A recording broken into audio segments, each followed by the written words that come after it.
Well, hey there, everybody. Welcome to Gather and Go, the podcast that helps you plan, promote, and lead better trips. I'm your host, Brian Jewell, and I am over the moon that you decided to spend some time with us today. I am also super excited to introduce you to our guest. Today, we're going to have a featured conversation with Ted Bravos of the International Tour Management Institute. If you have ever wondered what it takes to be a tour manager or a tour director, what it takes to make a good one, you're going to love this conversation with Ted because he's going to tell us all about how he and his team are teaching the next generation of travel managers. It's a fascinating conversation. You're not going to want to miss that. Before we get there, though, let's talk about some travel news you may have missed. Now, hot off the presses, Canada announced that it is lifting all COVID-19 travel restrictions, and that change of policy went into effect just a couple days ago on October 1st. Now, this isn't the first time that Americans can go back to Canada. The country actually reopened its borders to U.S. travelers beginning in August of 2021, but it required those visitors to be fully vaccinated up until now. Now, this change in rules means that travelers no longer have to show any proof of vaccination or show a negative COVID-19 test to enter Canada. In addition to that, Canada has stopped requiring passengers to wear masks on planes and trains throughout the country, and it is no longer necessary for inbound travelers to submit health information on the Arrive Canada app when they're on their way into the country. So why does this matter? Well, think about this. Canada is the number one international destination for American travelers, and America is the number one country sending travelers into Canada. So obviously, policy changes regarding travel across this border are hugely consequential for American travelers, for American tour groups, and for the tourism industry in Canada.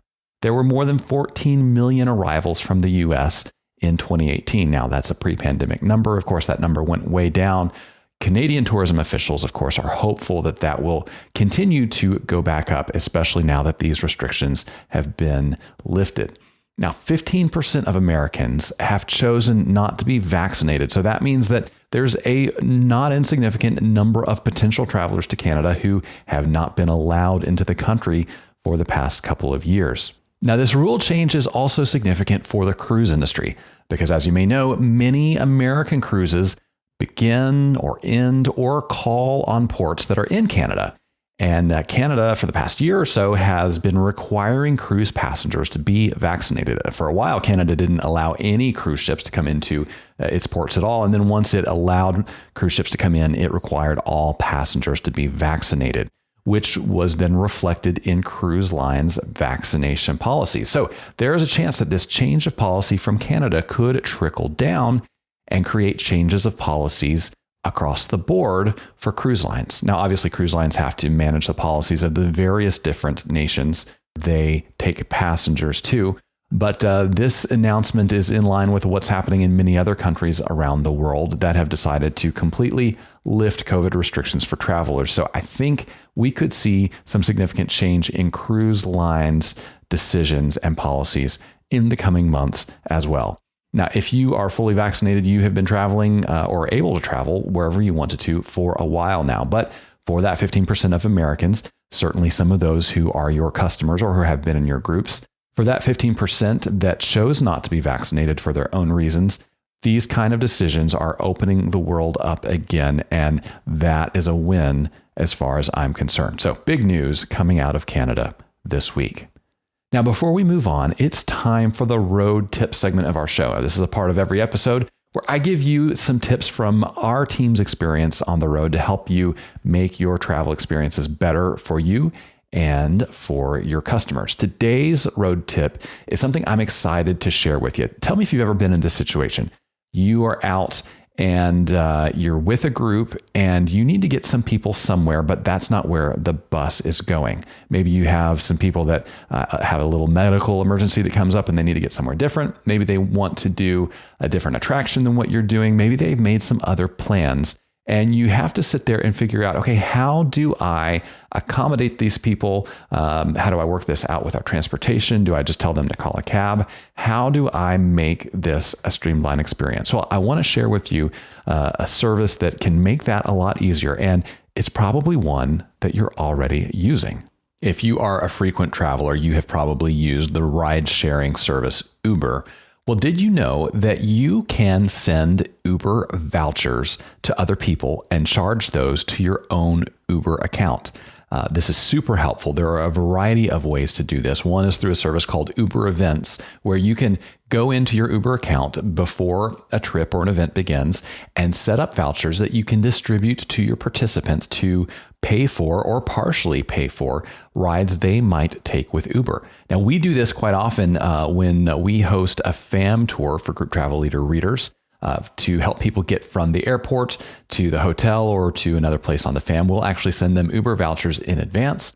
You can specify where they're allowed to be picked up. You can specify where they're allowed to be dropped off, and you can arrange the payment to go to your account so that your user never has to worry about how much the ride costs or where they're going. They simply fire up their Uber app, pop in your voucher code, and book their ride, and that ride is charged directly to you. Now, this has a lot of applications in group travel. Certainly, one of those might be that kind of airport transfer and transportation. If you have a group flying into somewhere to begin a tour, and maybe they're coming in at different times, well, trying to pick them all up with one motor coach, that's a lot of work and a lot of planning. It may actually be easier to send them all an Uber voucher so they can get their own rides from the airport to the hotel or wherever you're meeting. It saves you a lot of hassle. You may not have to charter a motor coach for that day. It saves you some expense. Certainly covers the expense of those Uber vouchers for your customers. Now, some tour companies like to provide door-to-door service as part of their packages, where they actually arrange for a customer to be picked up at their home and taken to the airport or to wherever the group is going to meet. Uber vouchers make that a lot easier too. All of a sudden, you're not having to book a cab fare or a car service or have people collect receipts and send them back to you for reimbursement. You simply send them a link to your Uber voucher and it gets them where they want to go. Now, there are other applications too, like you can use Uber vouchers to help people take side trips off your main itinerary, or if you want to offer options on your itinerary where people can go do different things at different times, you don't necessarily have to worry about how the motor coach is going to get everybody everywhere, because you can use Uber vouchers to get people where they want to go with less hassle. And just in case you're wondering, no, this isn't some kind of paid message. In fact, Uber is not sponsoring this message in any way. This is just something that we have used a lot. I found it super helpful and thought you might want to know about it too. So you can find more information at business.uber.com or events.uber.com. Either way you go there, will give you lots of great options, and you can look into using Uber vouchers and services to make your group travel experiences smoother. Before we move on, I want to get into a little bit of news from us. You know, as an industry, we are moving into the busy season for tourism conferences and trade shows and events, and our team is going to be at a lot of the most popular tourism events over the coming months, and we would love to meet you there. You can look for us at events like NTA Travel Exchange coming up in November in Reno, Nevada. We're going to have a staff member at USTOA Annual Conference in Austin at the end of November. A bunch of us are going to be at ABA Marketplace in Detroit in early February. You'll find some of us at Select Traveler Conference in Branson in late March, and then again at the STS Domestic Showcase in Huntsville, Alabama in April. So if you're going to be at any of those events, I would encourage you to look for the Group Travel Leader booth. Come introduce yourself. Come say hello. You can meet some of our sales team. I will be at some of those events. Some of our other staff will be there. Come tell us what's going on in the business. Tell us about your ideas. Tell us about the questions you have and things that we can do to make the magazine and the podcast better and more helpful to you. We always love meeting our readers and getting to know what's going on in your world. And we would love to see you at any of those events between now and the spring.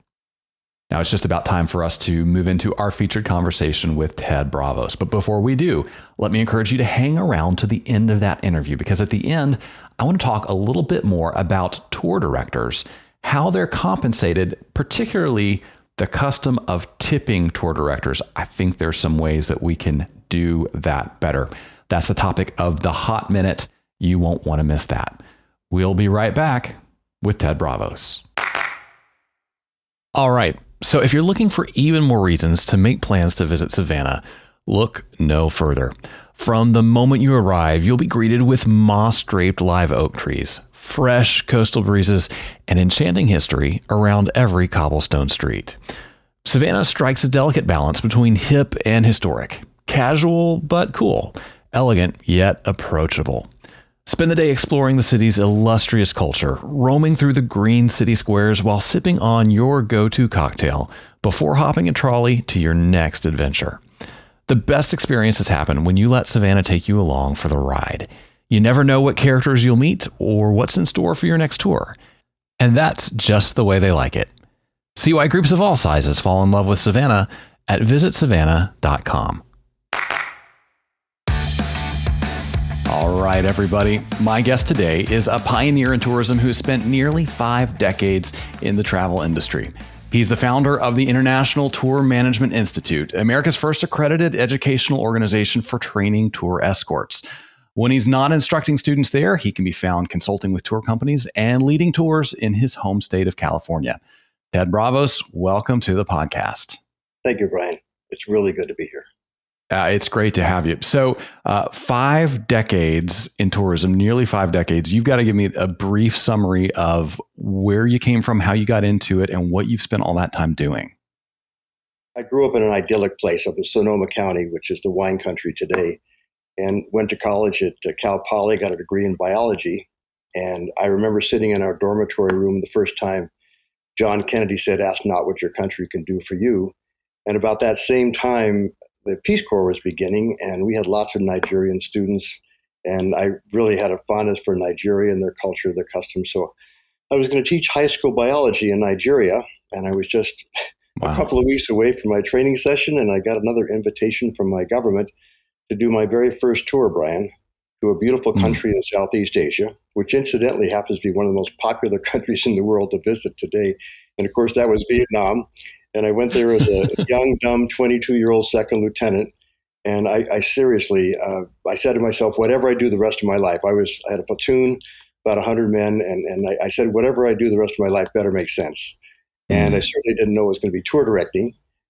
But that's what happened. I came back, and when I got out of the Marine Corps, I took off to Europe because I was sort of, again, today it's not so unusual. People take a gap year after college and so on, or before college. I took a gap year before getting into whatever I was going to get into.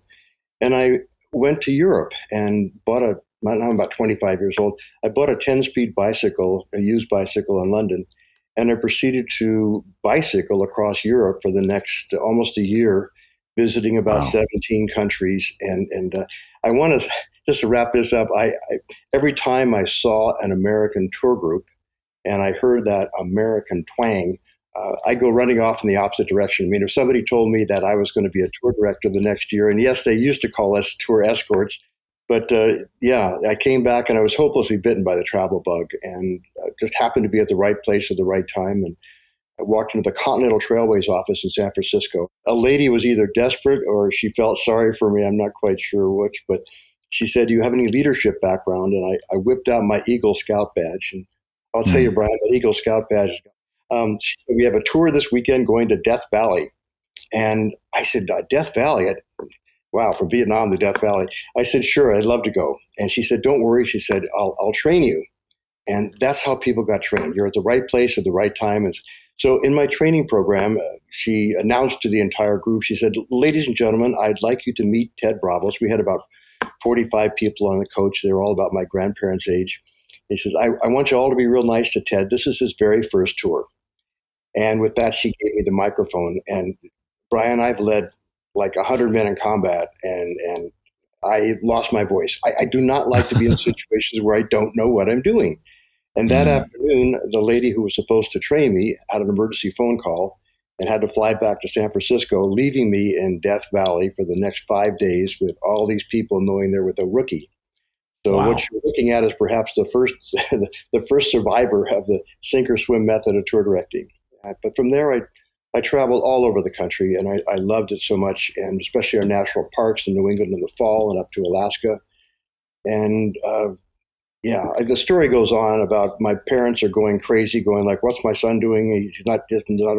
Nobody looked at tour directing as a job back in the 1970s. It's something retired people did or college people did during the summertime. It was really not a profession, and it really didn't Mm, become a profession until deregulation.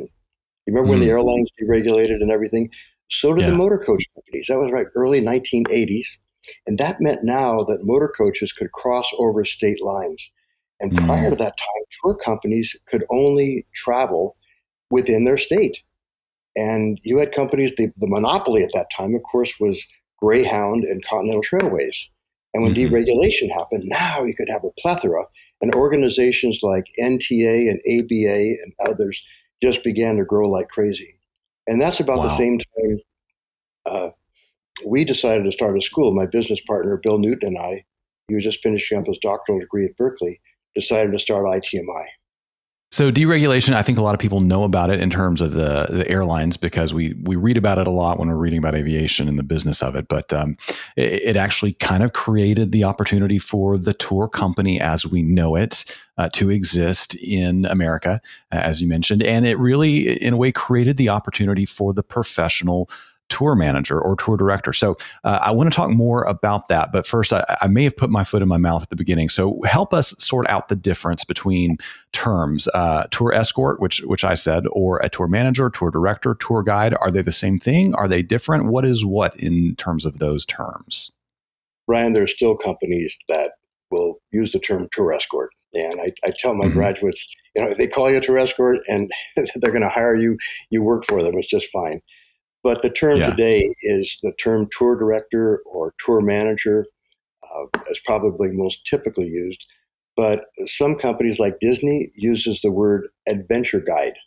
you know, Okay. and other companies have different terms for it. Uh, the word tour guide generally refers to somebody who just does day trips. They're a step on Mm. guide in Chicago. They're a step on guide in San Francisco. They go home every night. Where a tour Yeah. director is an over the road person. So take us back to the mid 80s when tour companies are starting to be able to cross state lines, as you mentioned, and really build the tour industry that we know today. What made you think, number one, hey, all these tour directors need some training, and number two, I should be the guy to do it? My mentor in this business was a remarkable, creative, dynamic person living in the Midwest in Lawrence, Kansas. His name was Mm. Tom Moppin, and he was just a visionary. And when deregulation happened, uh, Tom had been in business for maybe a decade, but his tours only went around the world. They did not, Mm. no tours within the United States, like national parks in New England in the fall, that type of thing. And he saw something he realized that these tours were obviously going to sell. And he started asking his international tour directors if they'd like to do tours in the United States. Mm. And when their international tour directors who did tours to Japan and to Europe and places, when they were told that they not only had to be with the group, they also had to give commentary, they had to give directions to the to the driver. It was something way beyond, and they said, "We don't want to do it." So Mm. about that time, we were putting together a tour for Tom Moppin of Colorado. And as we were putting together that particular trip, he said, "Gentlemen, would you like to put together a trip to Alaska?" The season in Alaska is only about, 3 or 4 months long. They Mm. sold 14 departures. They sold out in 3 months before the trip left with a waiting list. So we're Wow. like, oh my gosh. So every time Tom Moppin did a tour, other companies would say, gee, that's really great. That's selling really well. We'll do the same thing. And of course, when they went to their tour directors and said, would you like to do this tour to Alaska? They're going, I don't know. I've never been to Alaska. I don't know how to go to someplace I haven't been to before. I mean, I have to give directions to the driver. I have to give commentary. Where's Tom Moppin getting his tour directors? And then Mm. there's this little school in California that just started. And that's really how it began. So you've hit on, the multifaceted job that is tour directing. It's not just a commentary, although commentary is certainly part of it. It's not just giving the driver directions, but that's part of it. You've got to be able to handle unexpected situations, emergencies. There's also a social aspect, right? You're kind of entertaining people. You need to engage people who maybe are on the fringes of the group. So tell me your opinion on how important a tour director is on a trip and how important it is to have a good one and a well-trained one. I think that a tour director, you can have the best hotels. I mean, the very best hotels, the best meals, the newest motor coaches.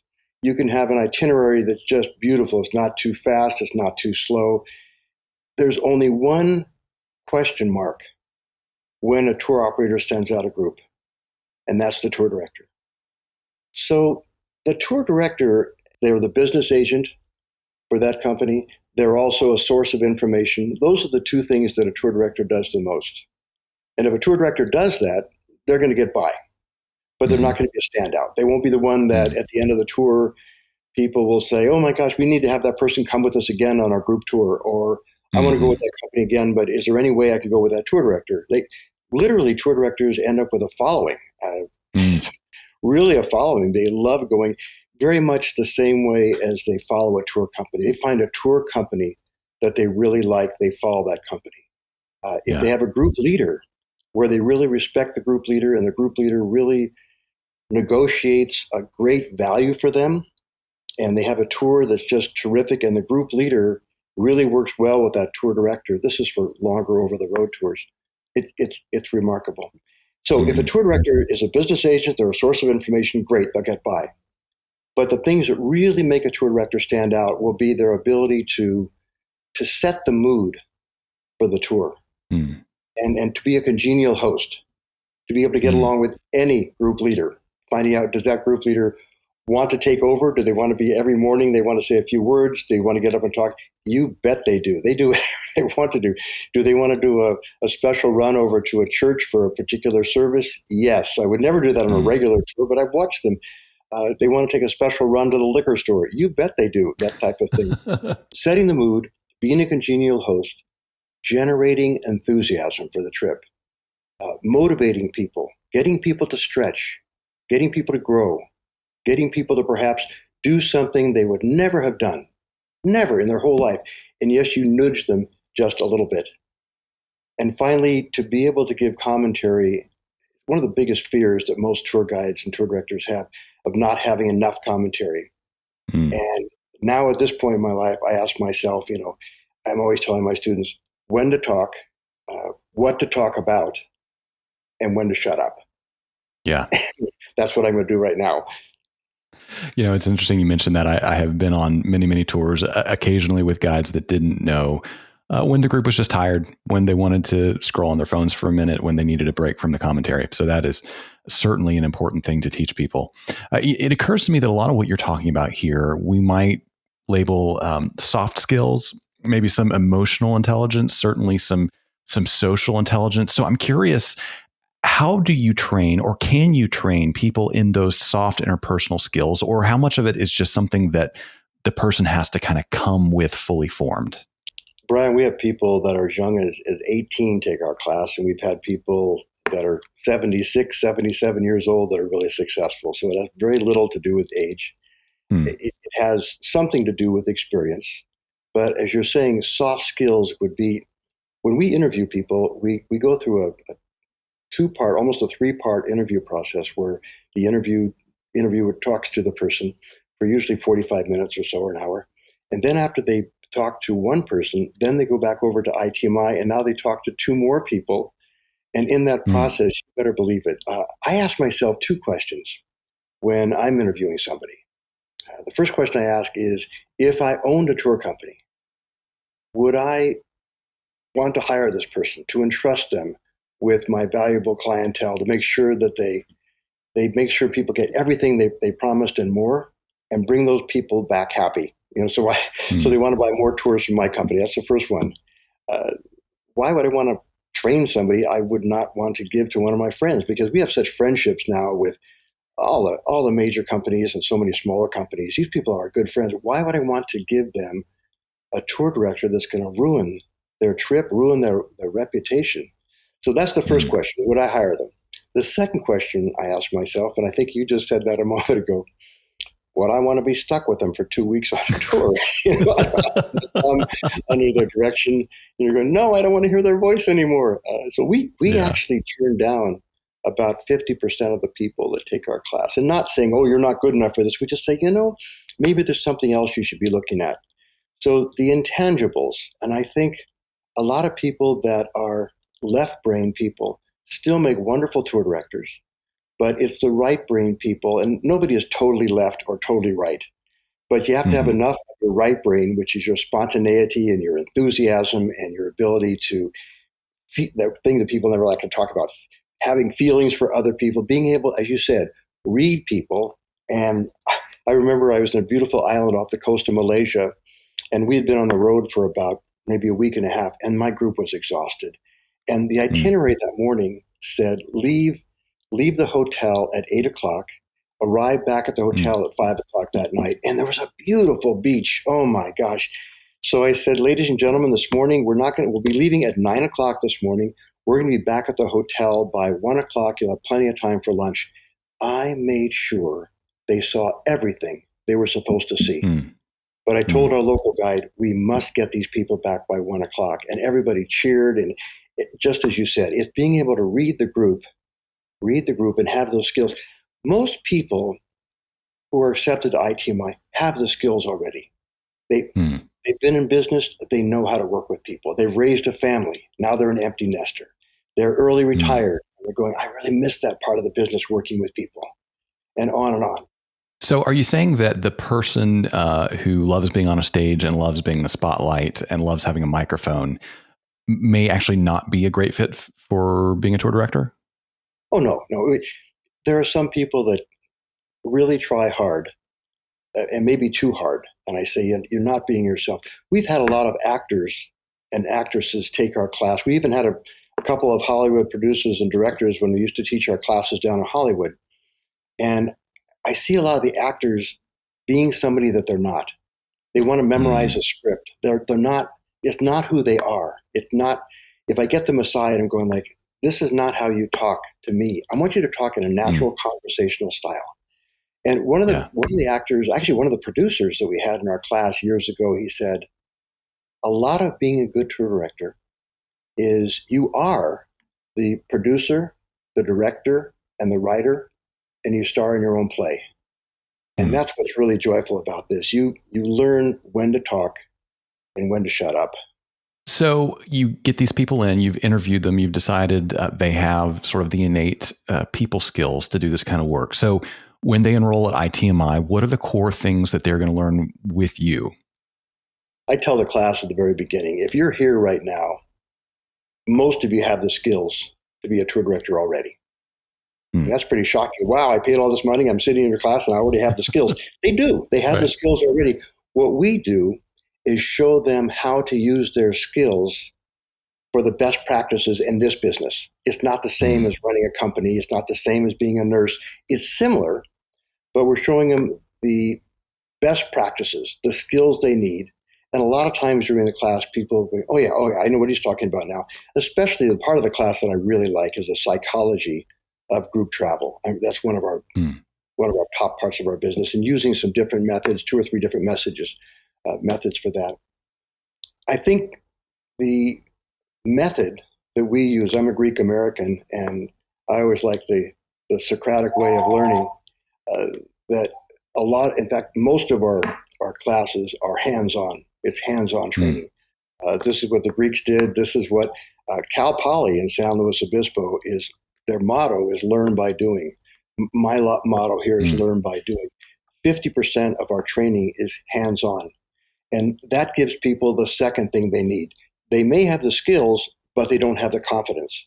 So what we do at ITMI is give them the confidence by not just sitting in a classroom, but we're on a motor coach for 5 days on a real tour from San Francisco, going down the coast of California to Carmel and Monterey and Big Sur and Hearst Castle, and down to Santa Barbara and Solvang, and finishing up in Hollywood. That's a 5-day tour where the student is doing everything.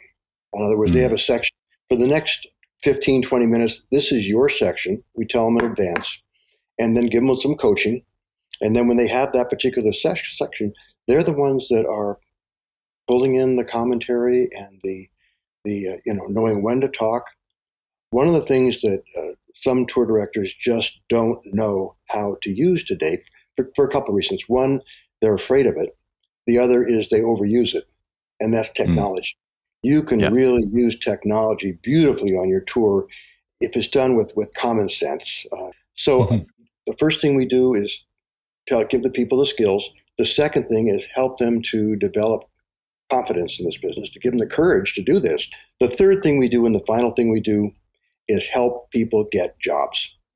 And there's a whole series that we call it the launch pad. And all the things we do, from resumes to cover letters to putting together 30-second videos and so on and so forth. Yes, the people we accept have the skills. What we do is polish the skills up. So you referenced group leaders a few minutes ago, and we certainly have many group leaders in our audience. So I wonder if you could kind of speak to the group leader who has experience doing trips that they put together, 2 or 3 night drive trips around their local area. They don't work with a tour company. They just book their own bus. They take it out. They're used to doing it themselves. Now, let's say a group leader from the East Coast decides, let's do the California wine country trip. And they book that with a tour operator. But when they get there, they're thinking, hey, wait a minute, why do I need a tour escort? Because I've always done this myself. And as you alluded to, there's potential for some conflict. So why should group leaders consider using a tour director, or even, kind of stepping aside and letting the tour director take the reins in a place like that? There are some group leaders that, to be honest with you, don't need a tour director. I mean, they've taken this trip enough times. They love history. They've read about the customs and traditions. They know about the food and the music, and they know a little bit about wine and all those types of things. And I'm going like, no, not all group leaders need a tour director, period. I'll make that very clear. The tour leaders that bring on a tour director are the ones that, most of them are retired. They're going, I don't want to do all this stuff. I don't want to call ahead for reservations. I don't want to, oh my gosh, there's a mix up at the hotel, and they're telling me that they have to bump half the group to another hotel, but they don't know what that hotel is going to be. There's a washout up here, and now I can't get from here to the hotel tonight. There's a forest fire going on up here. And when there's a crisis, when there's conflict, when you're being criticized, because stuff happens on tour, especially now with COVID. A group leader can sit in the back of the bus and just say, wow, this is wonderful. I can say hello to my group in the morning, and the rest of it, I can sit back and I can enjoy this myself. Some group leaders just love being with people, but they don't want to do all the mechanical stuff. They don't know how to use the technology to their advantage. Technology to them means putting on an hour-and-a-half film. Going, no, that's not technology. Some group leaders just don't have that gift of gab. And a good tour director can make the group leader look even better. Because group leaders want to get more people to join their clubs. They want to have the repeat business. A good tour director can make the group leader shine. So the entire tourism industry has been through just an enormous shock over the past couple of years. I'm curious what you are finding are the biggest challenges for the tour director students that you are bringing in, and for the tour director friends that you have on the road. What are the biggest challenges in 2022, whether it's related to COVID or related to labor shortages or something else altogether? What are the uphill battles that you guys are fighting? Sometimes we have a hiccup. I mean, people were so fearful of deregulation. Oh my gosh, it was the end of the travel industry and blah, blah, blah. I have watched so many tour companies reinvent themselves because of COVID. And sadly enough, I've seen really good friends of mine go out of business. That's sad, obviously. Yeah. This is their lifelong work and it's gone. And that's painful. Yeah. But we have been thinking about doing things here at ITMI for years, and kind of dragged our feet on it. And that was using technology as part of our training, because our program now is a hybrid program. It's part of it is online, part of it is online in person, and part of it is in person. So we would not have done that without COVID. And I'm seeing tour companies developing tours that they never would have done before. And I love the way tour companies really are working together. We have about 10 tour operators that we meet with every month, During COVID, it was every week. And we have Mm-hmm. about 10 of major tour companies. And the way they share information at the beginning of COVID, in the middle of COVID, toward the end of COVID, and we're not necessarily at the end right now, but I see a lot of opportunities. As an example, a lot of people didn't want to go on the road very much, but doing things locally, a lot of my graduates who never thought about starting their own company, and I'm talking about tours like adventure travel, Mm-hmm. tours like food and wine tours of their city. One of our graduates up in Portland has the Fork Town Tours in Portland. She was way ahead of herself. This was almost 15 years ago, before COVID, that she was doing food and wine tours. Today, food and wine tours are like, they're off the charts. Right. Everybody in every city from Little Rock, Arkansas to New York City have some sort of niche that they're developing. And I'm seeing a lot more people starting their own company. It's not that terribly difficult because the biggest cost with starting a company is marketing. And marketing Mm-hmm. today is so much less expensive than it used to be with newspaper and radio and all this other stuff. They have abilities to do it online. The other is I'm really concerned is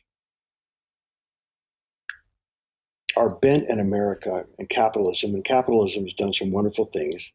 And all I hear is about we want to grow travel and grow travel and grow travel. And I'm really concerned about the over tourism. And I've been involved with that now for about 10 years or more. I've been looking at Mm-hmm. that, over tourism. And there are so many places that, especially group leaders, the people that are traveling with group leaders trust them or they wouldn't go. But a Right. group leader who goes to a state like Arizona, and instead of doing the Grand Canyon, Bryce Zion, which they've done already numerous times, there are so many remarkable state parks in Mm-hmm. Arizona that they could put together a tour and they say, I promise. And they work with the State Department of Tourism and the DMOs and so on to put together a wonderful trip to their state parks. And everyone will follow that group leader because they trust them. So that's Yeah. what I'm hoping that happens, that will help to alleviate some of the over tourism we're seeing, not just in America, but all over the world. All right, Ted, you and I could go on for hours on this topic. I feel like there's much more to discuss. I don't want to keep you too long, though. So let me ask you this. Where is the best place for people to find you or ITMI online? They can just go to itmitourtraining.com to take a look at our website. The website is really great. The website literally gets people excited about the business. International Tour Management Institute or ITMI. It'll get them excited about the business, or they'll have a reality check going. It's wonderful. Not everybody is meant to lead the tour. A lot of people are meant to go on the tour, and thank goodness Yeah. there are. Well, Ted, before I let you go, we have a set of questions we ask every guest, and these are just fun getting to know you questions. So no pressure. You can just shoot from the hip.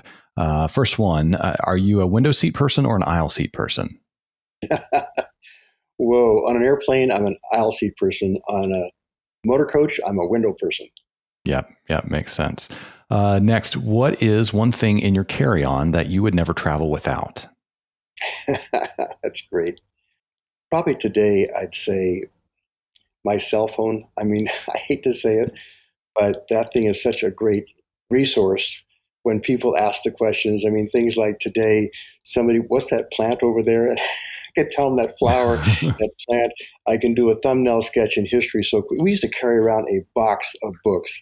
So I'm not a Wow. big tech person, but I think I would have to say taking my cell phone and remember to bring my charger. Yeah. Okay. So if you had a free airline pass and a week with nothing else you needed to do, where would you be headed next? I probably there's a couple of Greek islands that I've really been thinking about traveling to that I've not been to. But people Hmm. often ask me what my favorite place in the world is, and maybe that's one of your questions. I don't know, but believe it or not, it's a float trip down the Snake River in Jackson Hole, Wyoming, at the end of the season when most of the tourists have gone home, and it takes 2 hours to go down the river instead of one. And to be able to see the eagles and the Teton Mountains, you don't have to go to Europe to see the Alps. They're right there. To Yeah. see them disappear around each bend and the quietness, it's one of my favorite places in the whole wide world. That sounds pretty sweet. So last question, what is something you have seen or done on the road that you wish you could experience again with somebody you love? Wow. One of the greatest nights I ever had on tour was in Russia, where, to make a long story short, my local guide in Russia was really a pill. She was just not very nice at all. We found out her birthday was the next day, and we had gone to the Bolshoi Ballet that night, and I practiced singing Happy Birthday to her. And the next day, to see her face when the whole group broke out in Nomenos Denya Tebia, which is Happy Birthday to you. 3 nights later, we were saying goodbye to Russia, and we were in a beautiful restaurant, and there's a group of Russians sitting at a table, and they hear my group yelling and screaming, and all of a sudden the group over there, they thought we were Italian because we're making so much noise. And we said no, and then the Russians were having a birthday party at their table, and my group, fortified with champagne and vodka, they all stood up and sang Happy Birthday in Russian to this Russian group. Wow. And the Russian group, they were shocked. Everybody's clapping in the restaurant. Then they start yelling out. They thought we were Italian. They thought we were French. They thought we were English. And then we said America. Brian, that entire group of people, there must have been about 15 of them, stormed my group, grabbed them, took them out on the dance floor, and they were doing the funky chicken. I mean, it was the most beautiful scene I've ever seen in my life. And my local guide looks at me and she said, Ted, I've never seen anything. I get chills just telling you the story. Those are the possibilities that travel has to give. And I think, again, using Russians, I feel really bad for the Russian soldiers with all the horrible things that happen there. But I think the travel helps people to see people in a different light. Yeah, absolutely. That's for sure. All right, Ted, you've been so generous with your time. Thanks for joining us, and look forward to being able to have you back again. Thank you, Brian. Well, I hope you enjoyed that conversation with Ted Bravos. I hope you took a lot from it. There were some things that Ted said that I thought were so good that I want to come back and hit them again because they're really important in the work that we all do in the tourism industry. One of the things Ted said is that you have to learn when to talk, what to talk about, and when to shut up. Now, Ted said that in the context of teaching tour managers, and that is certainly important because, as I referenced in the interview, I have been on plenty of tours with tour managers who, they just didn't know when to shut up, and that became a liability for them. But I think that is actually important for all of us. Whether you are doing sales, talking to clients, doing presentations, speaking at events, so many of us, myself included, have a tendency to just talk too much. And there is a tipping point in any presentation, monologue, conversation where you have said too much and you start losing your audience. So it's really important to develop the skill of knowing when to talk and when to shut up. Another thing Ted said is that you can use technology beautifully on your tour if it's done with common sense. Now, this is something that people are going to grapple with probably forever because technology will be changing forever. But if it's done right, it can add a lot of value to your customers. Now, one example of this is what I talked about in the road tip at the top of the show, using something like Uber, an Uber voucher to provide value and extend the kinds of services that you can offer during a tour. It can certainly also be things like social media, Wi-Fi, wireless technology, mapping, all kinds of things. If you use it well, you can actually make people's travel experiences better. So don't be afraid of technology. And if you don't necessarily think that you are the most up to date on the technology that should be used in travel, find somebody who is. Ask somebody who is, under 30. You'll be surprised at what you find, and use a little bit of creativity. You can find some beautiful ways to integrate that into your tour experiences. Finally, Ted said a good tour director can make a group leader look even better. If you are a group leader and you're hesitant to work with tour directors because you're afraid that might mean giving up some control of your trips, your itineraries, and the grip you have on the microphone, let's say, you need to take that to heart because a tour director is not competition for you. They are there to complement you. So I would encourage you to take a closer look at some of the tour companies and tour directors that you could work with to help you enjoy your trips more and maybe even have more time to have fun with your customers, build those relationships instead of always having to worry about every element of a tour. Great stuff there from Ted Bravos. One of the things that Ted didn't talk about was how tour directors are compensated. And if you've been involved in tourism very long, you probably know that a fairly large portion of many tour directors' income comes not from a fee or a salary that they collect from a tour operator, but from tips that they collect from travelers. On most tours, it's customary to tip both the tour director and the bus driver. Well, I think this system, frankly, bites. And that is the topic of today's Hot Minute. That's right. The Hot Minute is the portion of the show where I take 60 seconds to give you my unfiltered views on issues impacting tourism every day. And today we're going to talk all about how we're compensating tour directors and if there's a better way to do it. So let's put 60 seconds on the clock and get into it. All right. I believe that tour directors are some of the hardest working people in travel, and I believe they should be compensated and compensated really well. But I also believe our industry should be doing that with integrity. And right now, we're not. Why do I say that? Well, the system of tipping tour operators basically allows tour companies to hide the true cost of their product by not compensating their drivers and guides fairly and by counting on social pressure to get their passengers to pay additional income to the drivers and guides. And well, that's just not honest, and that's not operating with integrity. The other problem is that because many of those tips are in cash, there's a good chance that many of the people receiving them are not reporting the income and not paying taxes on it. Now, I want drivers and guides to make a lot of money. I want them to be well compensated, but there's no reason that they shouldn't pay their fair share like the rest of us. So how about tour companies actually pay their drivers and guides a solid wage, disclose that up front, and let the rest of us simply enjoy our tours? That's the way I see it. If you disagree, well, that's okay. We can still be friends. Ted Bravos might disagree with that. And hey, he and I are still going to be friends too. Agree, disagree, however you see it, we would love to hear from you. You can email me at podcast@grouptravelleader.com and let me know what you think. I read every email that comes into that address, and I would love to hear your thoughts, reactions, concerns, questions. And hey, you never know. Your ideas might just be the topic of the next Hot Minute. And hey, while you're in the mood to give us some feedback, would you do me a favor? Go to your podcast player of choice and leave us a rating, leave us a review, and hit that subscribe button so that you never miss an episode of Gather and Go. I would be so thankful to you for doing that. I'm also thankful to our guest today, Ted Bravos, for joining us. On the next episode of the podcast, I'm going to bring you a fascinating conversation with Amir Elan of Longwoods International, who is going to tell us all about how he and his company use data to help people create better travel experiences. You're not going to want to miss that. In the meantime, remember this. At the end of the day, we're all on this trip together. So let's make it a good one. See you next time on Gather and Go. Gather and Go is hosted and executive produced by me, Brian Jewell. Our publisher is Mac Lacey. Danya Simmons is our creative director. Ashley Ricks is our circulation manager and graphic designer.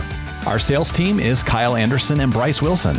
To advertise on the podcast, call Kyle or Bryce at 888-253-0455. Gather and Go is a production of the Group Travel Leader. For more information about our magazines, podcasts, and events, visit us online at grouptravelleader.com.